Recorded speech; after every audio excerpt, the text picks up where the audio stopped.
Hello and welcome to another episode of the Construction Corner podcast. I'm Dylan. I'm your host and joined now as always with my blue collar badass Matt. How's it going, man?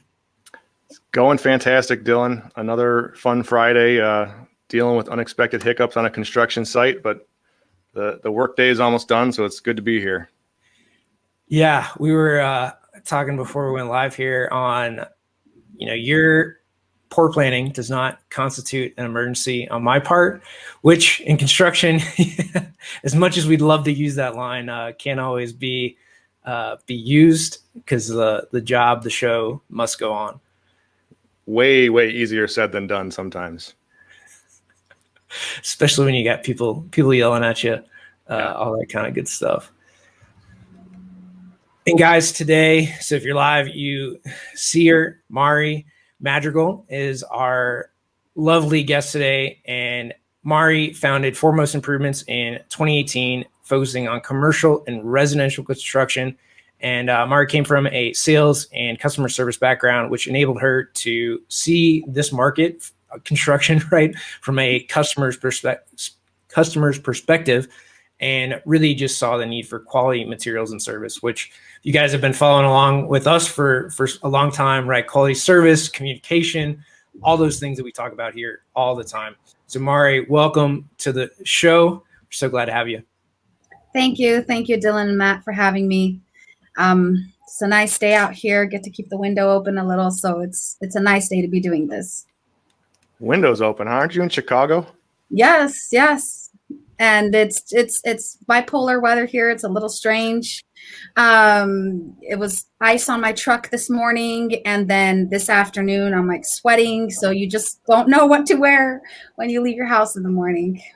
Yeah, we hit 55 on Wednesday, I think, and today it was 18 or so when I got up. So it's doing the same thing, just other side of the lake. Yeah, exactly. We're pretty much used to it. Yeah. Then there's Dylan in California. I'm in the mountains, man. But yeah, we've been nice here recently, so I can basically choose my weather. I think ski slopes are still open up the mountain, and then it's 75 down the hill, so works out. This seems so unfair. I don't know, Dylan. That's why it's a beautiful view back there. Only in the foothills. Go ahead, man. No, only in the foothills. Mari, why don't you give us a quick background on you and on Foremost Improvements and how you got to where you are now? Oof, the long or the short version? Up to you. We've got time. Well, once upon a time. No, I'm just kidding. So I am actually originally from Panama, half Panamanian, half Costa Rican, born in Panama. And but I immigrated here to the States almost 8 years ago. And when I first got here, after a little while of being here, I sort of fell into the construction industry. I started doing sales for a roofing company.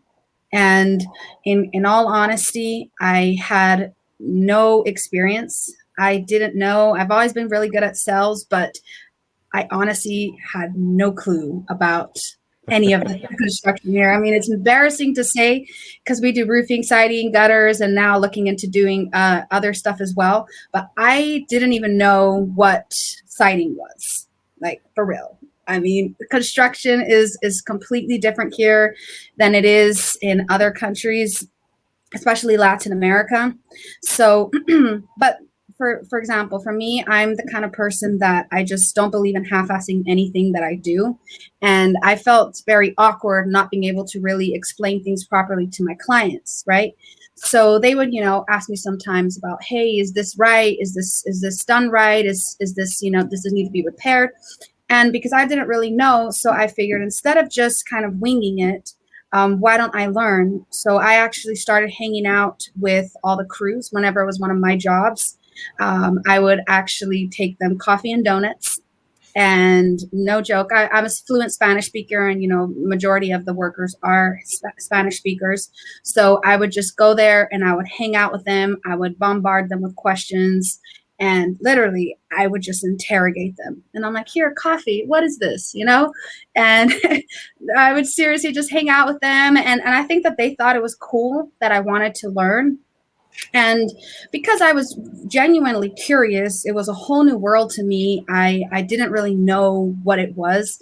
And then I started reading up books. I started taking courses. I started just really delving deeper into more of the reason of I just want to be able to do good work and to service my clients correctly and be able to answer their questions and not look like a fool because I didn't know what I was talking about.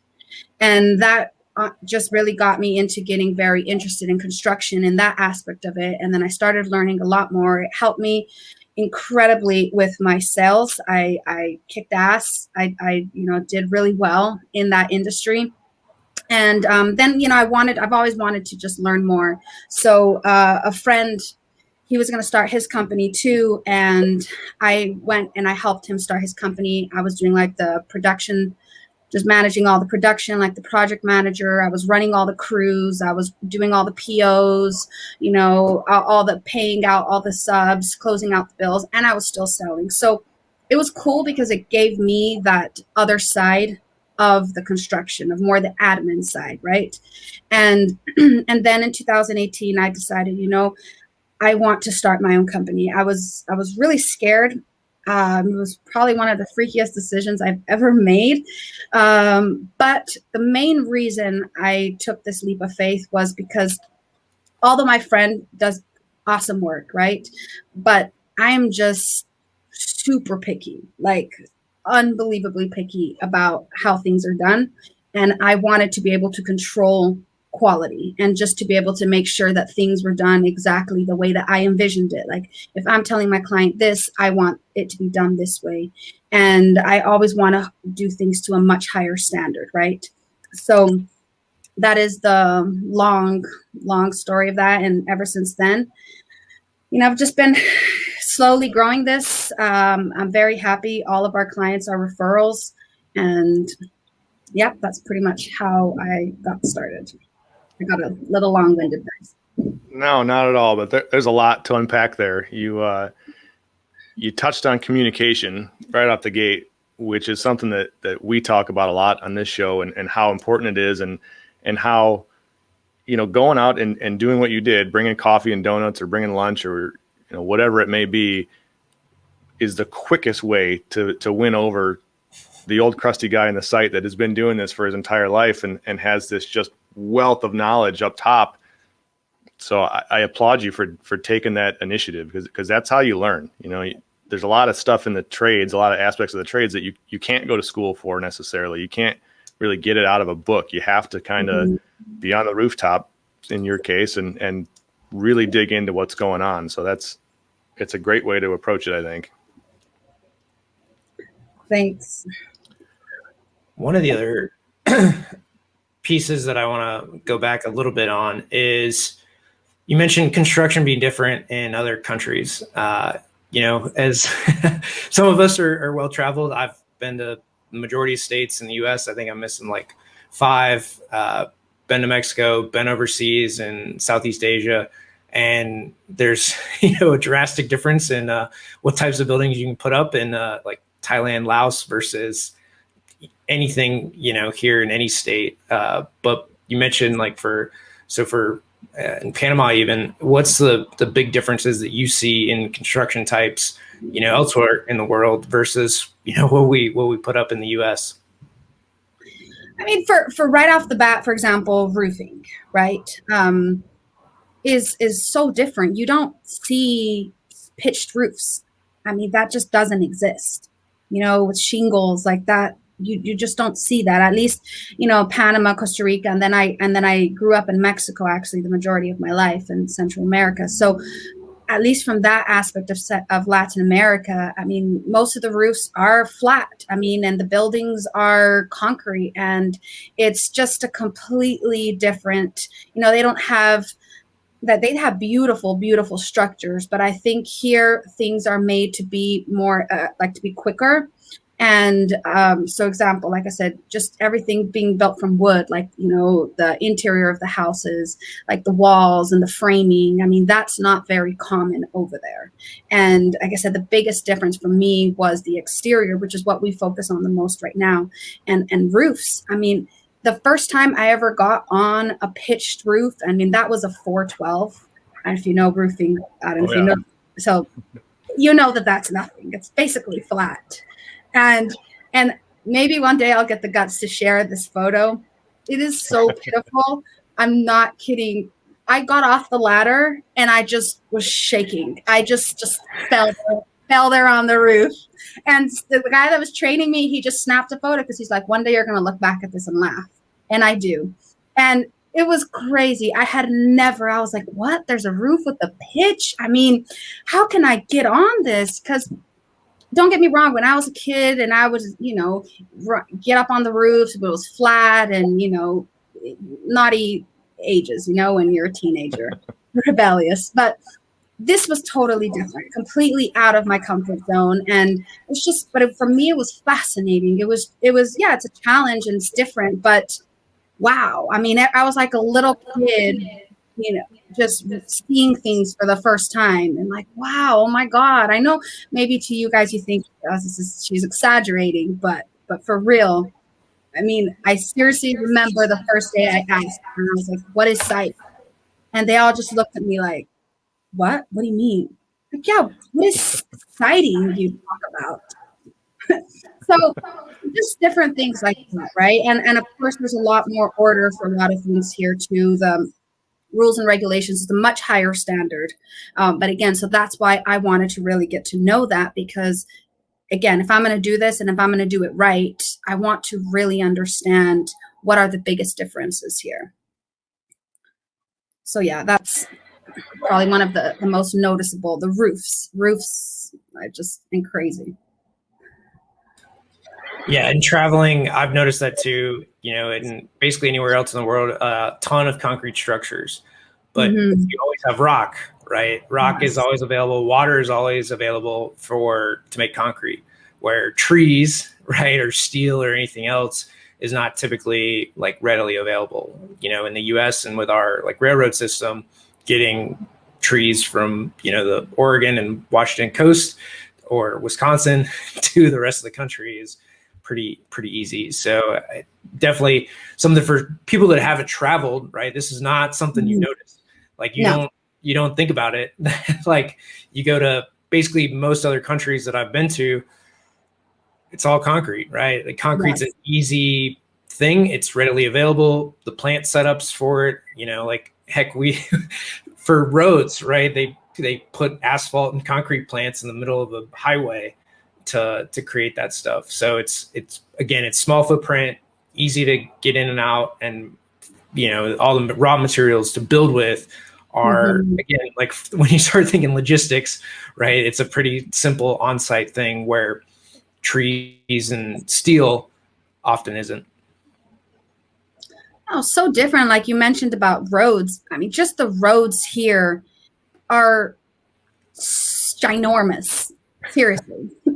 Like I travel, I every year I go to visit my family, and it's just a slap in the face again. Every time I leave the States, I'm like, oh, right. Oh, wow. This is it's just so different. I mean, and it's awesome. I'm not complaining. I've gotten very, very used to these big, beautiful roads that we have here. It's awesome. But it's just so many different little things that I think for one, traveling is so important because it opens your eyes. I love traveling, and we are so blessed. I know it's off topic, but it kind of ties into, like, I am incredibly proud and honored and blessed to be here, right? And like the amount of opportunities, and it's just crazy. I mean, from those spacious roads that you have to the fact that some immigrant from Panama who doesn't know anything, didn't know what siding was, you know, I can start a company in construction, and it's not easy, but I mean, man, I love what I do, and it's awesome. It really is.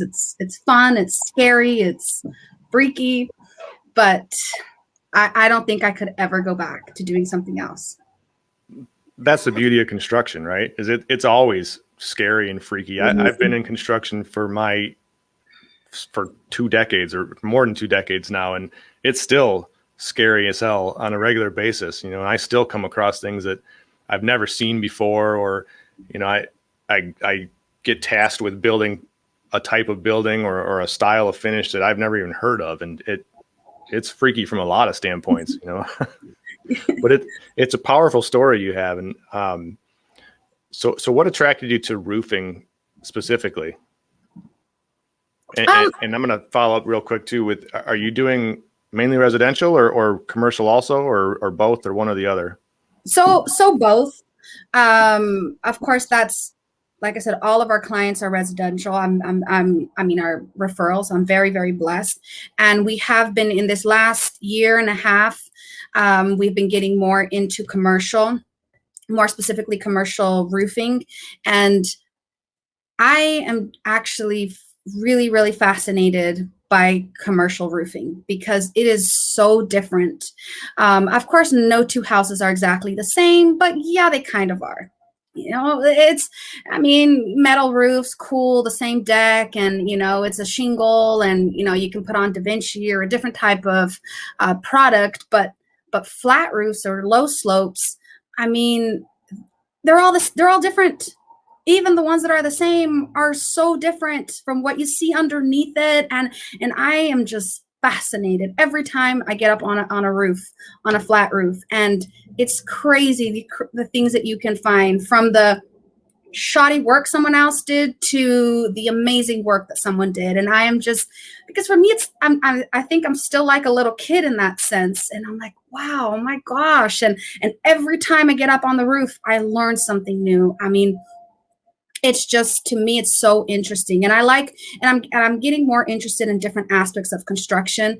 Like recently we've been getting requests to do more remodels and interior work. And up until now, it hasn't really been my thing. But I think, if I'm being completely honest, it also stems from the fact that it's more unknown to me.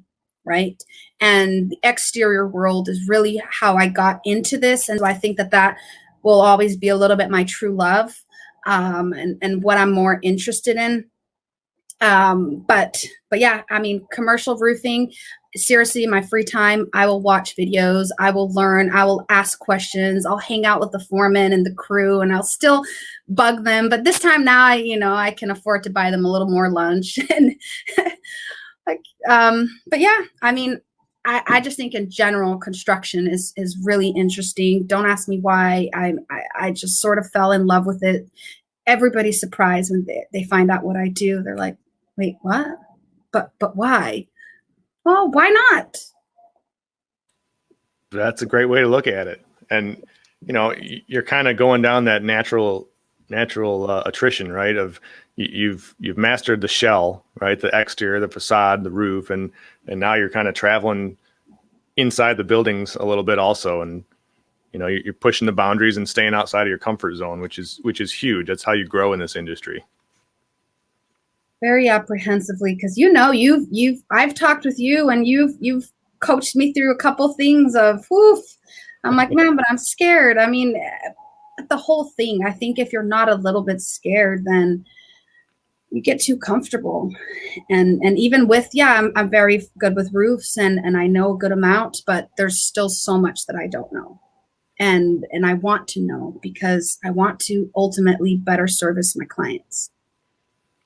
Yeah. And if you're not constantly testing your own boundaries, right, no one's going to test them for you. No one's going to force you to grow or force you to do new things and to try new experiences. So if you're not constantly doing it yourself, you get stagnant, is the way I look at it. And that's, that's how you create more opportunity in this industry also, is by you always are going to keep your roofing and your siding, of course. That's your true love. That's what you're great at. But you've gotten to the point now, I think, where you can reach out and try other aspects of construction. See what else clicks and what doesn't. But you've always got roofing and siding, obviously, to fall back on. So if interior remodeling isn't your cup of tea, then screw it. Don't look at it again. Go, do roofing and siding until you get the next opportunity. Maybe it's concrete, maybe it's plumbing. Who the hell knows? But if you're constantly pushing outside of that box of your safety net, you're bound to grow.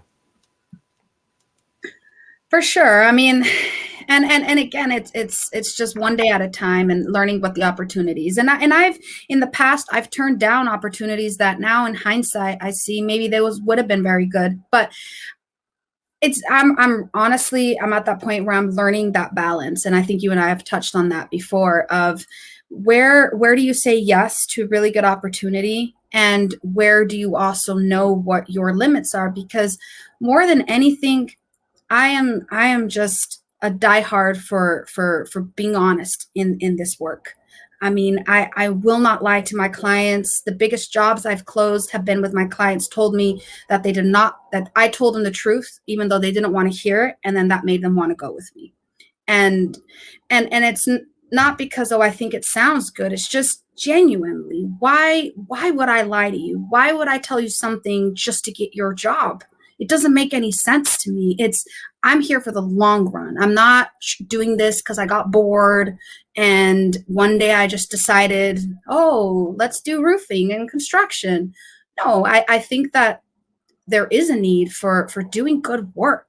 I mean, and I know that it's hard, and I want to, as crazy as it sounds, I want to play my little part in helping people realize that not all trades are shady and liars, and maybe it's going to take a long time, but if I can do my part to help change that, that's really what motivates me to want to keep doing this. So, Mari, do you actually do work in Cook County? Yes, sir, I do. So, all right, for everybody that doesn't realize this, so Chicago is Cook County. Cook County is one of it's Chicago, right? So if you can make it being an honest contractor in Cook County, you can definitely make it anywhere. We've touched on this so much. I mean, the reason Matt and I were laughing is, I mean, honesty, it pays, right? And in construction, we joke about it, but it's an old boys club, right? Like it's That's all I know.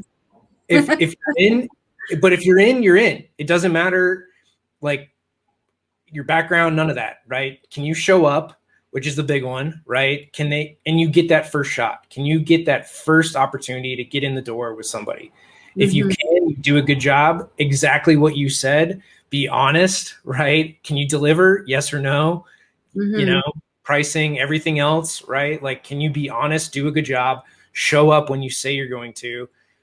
You're in the club, right? Like, as you build that trust, as you build it, jobs then do come to you, but it takes getting in the door, taking your licks in the industry and building that trust, those relationships with, as a commercial roofing contractor with GCs, with the other subs, right?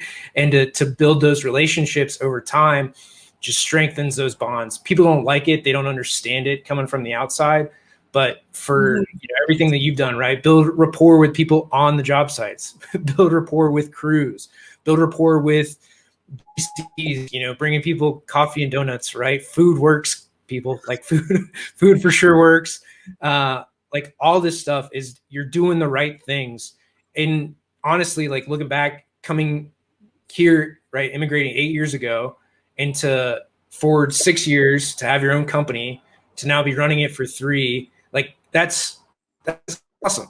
That is incredible. And that is the story that everyone should take to this, that you became obsessed with a trade industry, right, in commercial roofing. You spend all your free time learning about it. So you have a willingness to learn. You're not, like too proud to not learn, to not grow, to not develop, to not go into other things. I think this is a huge, huge lesson for everybody out there, right? To become obsessed, to learn, to like not be too humble in a way, to go and ask about whatever it is that you want to learn. And I think in construction, especially, sometimes we let our pride, our ego get ahead of everything else.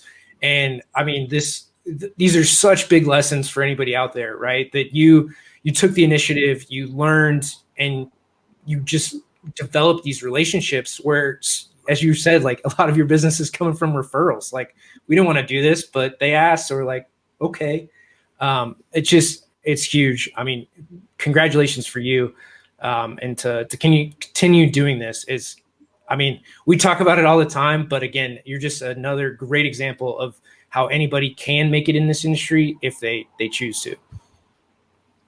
Oh, first, and I appreciate it. I mean, you're making me sound way better, but I mean, honestly, it's just, and I tell people, look, I'm nowhere near being perfect, right? And I think that that's also part of just being leveling with clients. And I mean, I've made mistakes. I've messed up so many times, even, recently with a colleague, it's like, oh, man, how do I rectify this? And because at the end of the day, I mean, no industry is perfect, right? I feel like construction, though, is a little extra special where things, no matter, I mean, you guys know that when you plan everything, you got your timing and you're like, man, this is just going to kick ass. And this is just going to be an easy peasy breeze. And then all of a sudden, one little domino decides to fall out of line. And then you're like, what the hell? And you're, and all sorts of craziness. And that's something that I take it so personally because in the sense I'm like, man, that's my name out there. And I want people to know that.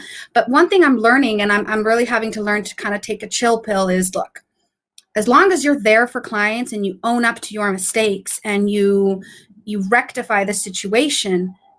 I mean, and so many people, my friends have told me, because they're like, you're panic when there's something goes wrong in that sense, because I'm like, but I want it to be perfect and I want the clients to have a perfect experience. And I'm like, okay, Mari, just take a deep breath. Things happen. But I think what I'm learning right now is just how you handle a situation after, right? Because like what I tell my clients is, listen, sometimes things are going to happen. Maybe the shingle fell off the wrong way and it accidentally broke a light. Don't panic. Call me. We're going to take care of it. Like, that's ultimately what I want people to take away from that is things are going to happen. You can count on us. Right. And I don't know, for me, it seems simple, but something that's been challenging for me too, and I take it as a challenge, is when clients are so flabbergasted by things that in my mind seem pretty basic, right? Like calling you if I'm running a little late, let you know, or if for some reason something happened and we got something wrong, telling them. And then people seem to be shocked by that. And, or hey, you actually sent me a quote when, and I'm like, but duh, I mean, like, and lately I've been doing a lot more. We've been getting a lot of calls for commercial stuff, like emergency repairs and things like that. And the people that they've been telling us, they're like, you answer your phone, you actually come out and take a look. And I'm like, do other people not do this? Is this like, am I in like La La Land here? And I love sending photos because, especially for roofing, I tell people, I'm not expecting you to climb your roof. Now, if you want to, go for it, but don't use my ladder, liability, but use your own. But no, I always tell clients, I'm not, you do what you do and we do what we do. And I want there to be zero shadow of a doubt in your mind that we actually did what we told you we were going to do. Because my gosh, the amount of horror stories that I have heard about people paying $18,000, $20,000 for a new roof, and they didn't get a new roof. I mean, or roofers go back with OSB, which I think is crap. And they don't, they quote them for CDX or things like that. And I tell people, well, why, as contractors, right? What are things that we can do to build better? Seriously. let's just build better. I mean, it's not rocket science. Seriously, just you see something that's not supposed to be done right. How do we do it right? And if you're afraid that you're not going to make money, well, then for starters, tell the client the truth. Tell the client, listen, do you want something that's going to last you for a long time? Or do you want something that's just, slap a little bit of tar on it and, hope that it's going to be good for a few years? So first of all, Dylan, we have to clip that last 45 seconds. That is going to be a commercial for our teaching the trades how to build better course. That was perfect, Mari. And you nailed it though. Especially when times are good economically, it's not uncommon in residential or commercial for people just not to call back or just not to show up or not to give you a proposal when you want it or when they tell you they're going to. My youngest brother is getting his feet planted up in northern Michigan with a residential remodeling construction company. And he calls me once in a while and he's like, it's the craziest thing. He says the same story you just said. It's like, I call people back and they're shocked. I said, that's because that's the crazy shit of this industry, right? That's what everyone like the three of us are trying to push and bury and just get rid of, because it's just, there's this old mentality where screw it. I don't need it. I'm not starving today. So I'm not going to call back. And construction has always been feast or famine, and it always will be, right? And it's those same guys in the next downturn that they're either going to be the ones calling you every single day saying, you need a new roof, let me do it, or you need a new deck, or you need whatever, or they fall off by the wayside and you never hear from them again. And it seems so simple to people like you and us, but I think we're all very type A personalities. We're very motivated to produce the best results, to stay entrepreneurial, we can't do what we do if we provide shit service, right? It doesn't work. So it seems easy. It seems so easy, but so many people don't get that. So thank you for bringing that to light. And I don't know, I could go on and on for hours on that. And it's on both sides of that too, right? So call back if you can't do the job, or call back if you're going to give a quote, right? Both sides, you need to just communicate that. And I think when you do that, right, to say, hey, we could take this job. Here's, we'll give you a proposal next week or whatever, or here, what's your email, right? Whatever that is. But to say, yes, we can do this, or no, we can't. Either way, communicate your intentions, and it's a 2-minute phone call, right? Either way, it's a 2-minute phone call to say one way or the other. And I think we often forget about that on both sides. For sure. I mean, and again, like I said, don't get me wrong. I have made that mistake. I'm not going to sit here and say that I have never forgotten to I have. And then I'm like, oh shit, oh my God. Okay. Then I'll contact them and I'm like, I'm so sorry, and then I'll even, if I know that I don't even have the face to then say, hey, let me still give you a quote. I said, if for some reason you haven't, I'll recommend them to somebody else. That's very good. But it's again tying into that, being honest, not just with the clients, but also with ourselves. And that's something I'm currently learning, in the sense of, it's really cool that I get a lot of requests and I get a lot of referrals, but it's also about knowing when to just be realistic with ourselves and say, I'm taking on more than I can. Because what is the point to have hundreds and hundreds of referrals and leads if you can't service them, or taking on more than you can because just to look good with the client? And I think the client will be grateful if you're just honest and say, hey man or lady, either A, this is out of my scope of work, it's a little bit bigger than something I can handle, or I am actually 2 months out. Because it bothers me the most is because even when people do it to me, oh yeah, I can do it in 2 weeks. Really? Can you? Like, just be honest. Just, hey, I can actually do it in 2 months. Okay. Then maybe, because I'll value your honesty and I'll hold on. And it's like with this person I was talking to about, Matt, I turned the job down already. And I was like, this is way above my head. I mean, woof, I'm dipping my feet into the GC world, but I know I can figure it out. And they were like, no. She was like, I actually want you to, because you're the most honest person that I've ever talked to. And I don't know, I guess it's just finding that line, and circling back to what I was mentioning earlier about when do you say yes, and when do you also just say, hey, listen, this is a little bit bigger for me.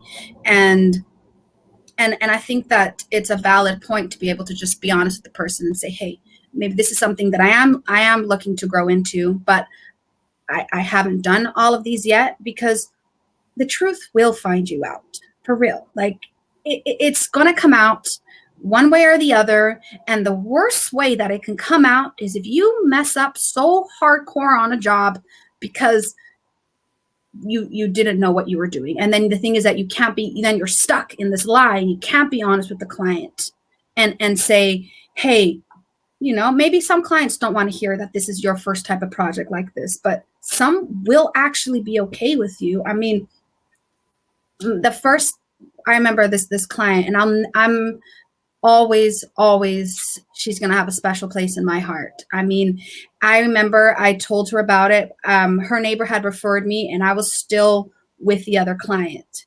Because I really didn't start doing my own stuff until the very end of 2018. I just did a few, right? And so anyhow, her neighbor referred me to her. And this lady, she's also an entrepreneur. She's also in a male-dominated industry. She's badass. And she's doing her own thing, right? And anyhow, and after I explained to her everything, I was just brutally honest. I was like, I literally just got my own license. I've been doing this, but I finally now have my own roofing license, and this is where I am, and this is what I'm doing, and this is who I am. And I said, if you don't feel comfortable with that, we could still work with the other company I was with. And I'm never gonna forget, she looks me in the eyes, and she was like, Mari, she's like, am I your first client? And I was like, well, in all honesty, I just signed one yesterday, so you're technically my second. And she was like, damn, I wish I was your first, And she was just so, that gave me so much confidence. And she was like, I'm going to give you a shot. Straight up, that's how she said it. Because you were honest with me, I'm going to give you a shot. And, she's like, and I believe in you. And I'm not saying that, some clients won't want that, but you never know who you can actually build a good relationship with, or some of the best clients you can have if you're just honest with them. Because most people can smell bullshit a mile away, right? And so if you're just honest, whether or not you want to do the job, whether or not they like what you're saying, they respect that. And that person you say no to, they may be the next one to refer you to someone else, regardless, just because, hey, Mari said no, she doesn't have time, or she can't be here in the next 2 months, or whatever it may be. But she was honest. She didn't say yes and then not show up. And the other thing too with that is you got to trust your gut. Like, you as a business owner have to always trust your gut. I used to work with a genius of a man, and he taught me this saying, and he always would say, Matt, just remember, the absolute best project is the one you walk away from. Because sometimes, especially as you start, you're dipping into that uncharted territory now, right? Of looking to do GC work or what may it be.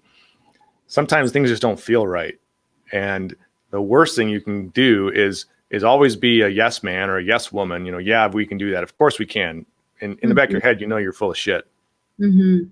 But then if you get hired, and all of a sudden you're like, well, wait a minute. Some of it you can, I hate the term fake it till you make it, but there's a lot of other variations of it. Some of it you can learn as you go, right? But you can also lose real bad, real fast in construction. And there are also bad clients out there. So you have to always trust your gut. So with that, what would you say has been the most challenging aspect of running a construction company, aside from the fact that you build in Chicago, which I grew up there for a while. I don't know if I told you that before, but I can't even imagine. I can't imagine even touching that market, to be honest with you. But so outside of that, what has been the most challenging aspect of owning a construction company? I mean, you say that it's challenging here, but this is all I've known, right? since I immigrated here. So maybe you guys think it's tough, but maybe that wasn't a bad thing for me because that's how I got started. Maybe if I go somewhere else, I'll be like, damn, this is easy. Gosh, I'm gonna leave Illinois. What am I doing over there? But this is what I've known, and I'm not saying it doesn't have its challenges. There definitely are a lot of challenges. I would say one of the biggest ones for me is, especially now that I'm getting more into commercial, is just having to, and I was on somewhere else talking about this. I never like to put the whole, I'm a woman and it's not, I don't like to lead by that. But but it is the reality. I am a woman, and in a very male dominated industry, whether I want to say that or not, but it is the truth. So there definitely are challenges with that. And sometimes I think I get in my own head and I feel, man, sometimes I'll doubt myself more than somebody else. So I'm like, wow, I'm not like a old man, with like 30 years experience. But yes, that is a challenge, for sure. And like I said, I'm constantly having to learn, and I have messed up and said the wrong thing. But every time I just want to be like, gosh, okay, I need to learn better. And I need to, just take that to homework and really do that. So for sure is being sometimes getting past that first image with clients, especially more in the commercial world, because I can't tell you how many times that I have been, a lot of people have been awesome. But I have had a few of like, what are you doing here? You don't look like you're in construction. Like, that seems to be the thing I get the most. You don't look like, what am I supposed to look like? As far as I know, I have a brain and a heart, and I'm a human being. And yes, I agree. There are some things we have definitely different physical capabilities, but at the end of the day, I'm here and I'm not going anywhere. So you either get on board with the fact that I'm going to be here, and I'm probably going to be your competition in a few years, just mark my words. But that is, I think, has been one of the bigger challenges, is really having to be sometimes taken seriously initially when people first meet you and they first see you, and then they talk with me, and then they always end up saying, oh wow, you actually like know what you're talking about. But I've taken that also as a challenge, and also almost as a blessing in disguise. Yes, sometimes it sucks that I'll get questioned way more than I know men will for certain things, especially when I'm on a roof with someone else. Oh my goodness, I will get interrogated, and I'm thinking to the main, do you really ask a guy this? And I'll answer, but that has also forced me to really want to know what I'm talking about, and to really, really want to learn, because I'm not here to do this, like I said, just for fun. I'm not just here to look pretty and just, no.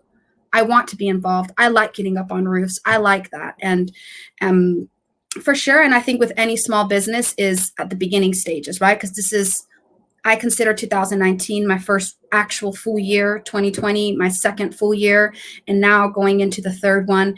And with any small business, it's that struggle of just growing and the time and looking for that balance. But I'm honestly very blessed. I've been super blessed to meet such awesome people, like you, that people will give me advice and I'll ask, and that will take the time. And I feel so honored that people will, people offer to mentor me, and people say, hey, if you really need anything. And I know that they are coming from a good place, and of course, I've come across people that are super sexist, but the majority of it has actually been really good reactions from people. So I can't complain, to be honest.